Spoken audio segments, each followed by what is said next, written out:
Hello everyone, I am Jyoti. आज का हमारा टॉपिक है BEd first year education in India status problem and issue. आज हमारी क्लास है 7। आज हम पढ़ेंगे विक्टोरिया काल में शिक्षा की जो प्रगति हुई उसका वर्णन। विक्टोरिया काल में शिक्षा की प्रगति। विक्टोरिया काल में शिक्षा की जो प्रगति हुई उससे निम्न बिंदुओं के द्वारा स्पष्ट किया जा सकता है। नंबर 1, शिक्षा विभागों का संगठन। सन 1854 के वुड के घोषणा पत्र ने शिक्षा विभागों की प्रांतीय स्तर पर स्थापना के लिए याचना की थी। इसलिए जैसे जैसे प्रशासनिक दृष्टि से नए नए प्रांतों का जन्म होता गया, वैसे वैसे वहां पर शिक्षा विभागों की स्थापना की जाने लगी। लेकिन शिक्षा के इस व्यापीकरण से कुछ दोष भी स्पष्ट होने लगे, जैसे धनराशि का अभाव, यूरोपियन अधिकारियों की स्वाभाविक अरुचि एवं प्रेरणा का अभाव आदि। नंबर 2, शिक्षा साधनों का भारतीकरण। सन 1854 के वुड के घोषणा पत्र में मिशनरियों ने अपना सुंदर सपना सजोया था कि जैसे जैसे इस घोषणा पत्र में उद्घृत शिक्षा नीति के अनुरूप कंपनी अपना हाथ शिक्षा से धीरे धीरे खींच लेंगी और शिक्षा का संपूर्ण भार व्यक्तिगत प्रयासों तक ही सीमित रह जाएगा। नंबर 3, सहायता एवं अनुदान प्रणाली का विकास। वुड के घोषणा पत्र में घोषित शिक्षा शर्तों की मान्यता के अनुसार गैर सरकारी संस्थाएं भी सहायता, अनुदान, धनराशि प्राप्त करने का अधिकार रखती थी। परंतु इस सहायता अनुदान से तत्कालीन शिक्षा को लाभ की प्राप्ति नहीं हो सकी। इसके निम्नलिखित कारण थे। नंबर 1, स्वीकृति अनुदानों का अनियमित आवंटन होना। नंबर 2, मिशनरियों एवं उनकी संस्थाओं को प्राथमिकता। नंबर 3, कम एवं अपर्याप्त अनुदान। नंबर 4, नियम तथा शर्तों का निश्चित न होना। नंबर 5, अनुदान प्रदान करने में संकीर्ण मानसिकताओं एवं व्यक्तिगत स्वार्थों को प्राथमिकता। नंबर 6, गैर सरकारी संस्थाओं के प्रबंधकों का तिरस्कार।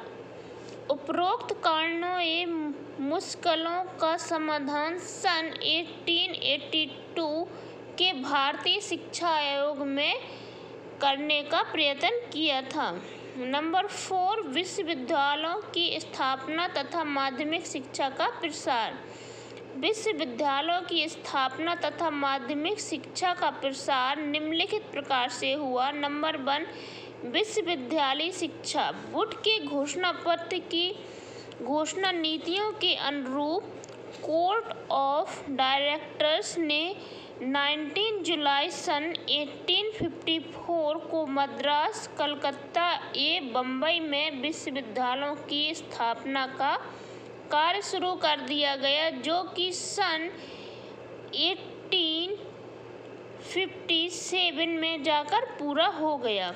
नंबर 2, महाविद्यालय शिक्षा। इन विश्वविद्यालयों में केवल संबद्ध प्रकार के एक परीक्षा होने वाली मात्र संस्थाएं ही थीं। उनमें शिक्षण कार्य सदैव नहीं होता था। नंबर 3, माध्यमिक शिक्षा का प्रसार। माध्यमिक शिक्षा का प्रसार भी उच्च शिक्षा के अनुकूल ही हुआ है, क्योंकि यह जितनी अधिक प्रसार का चित्र प्रस्तुत करती है, उतनी ही गंभीर दोषों का दिग्दर्शन करती है। इसके बावजूद माध्यमिक शिक्षा में जो कमियां थीं वे निम्नलिखित थीं। नंबर 1, मातृभाषा की अवहेलना। नंबर 2, प्रशिक्षित शिक्षकों की कमी। नंबर 3, पुस्तकीय ज्ञान की मात्र वृद्धि। नंबर 4, औद्योगिक शिक्षा का पूर्ण अभाव।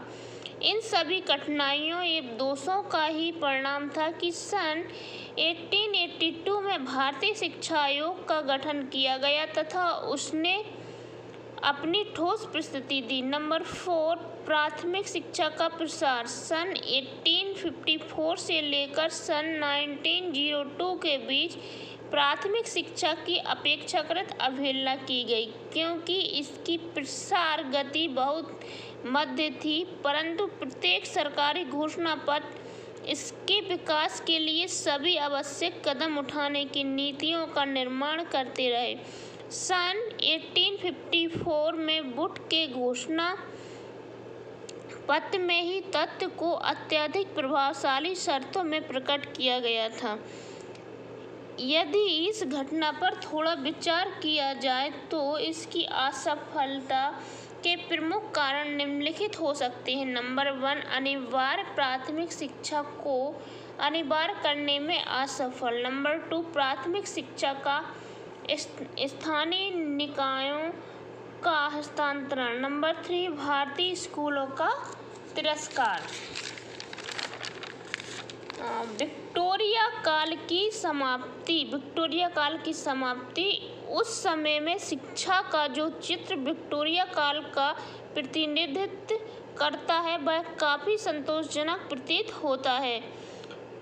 होवेल ने इसके संबंध में पुनः आगे लिखा है कि विक्टोरिया काल शिक्षा का स्वर्ण काल था, क्योंकि सन 1854 तक उपस्थित संपूर्ण विरोधाभासों तथा अनिश्चितताओं को एक निश्चित मार्ग मिल चुका था। यद्यपि भारतीय शिक्षा पद्धति पूर्ण रूपेण लुप्त हो गई थी, लेकिन उसके लुप्त होने का किसी को भी दुख नहीं था, जबकि इसके विपरीत लोग अंग्रेजी शिक्षा के आकर्षण में बंध गए थे। अब भारतीयों को भी शिक्षा के प्रसार का महत्व समझ में आ गया था तथा वे इसमें आवश्यक योगदान देने लगे।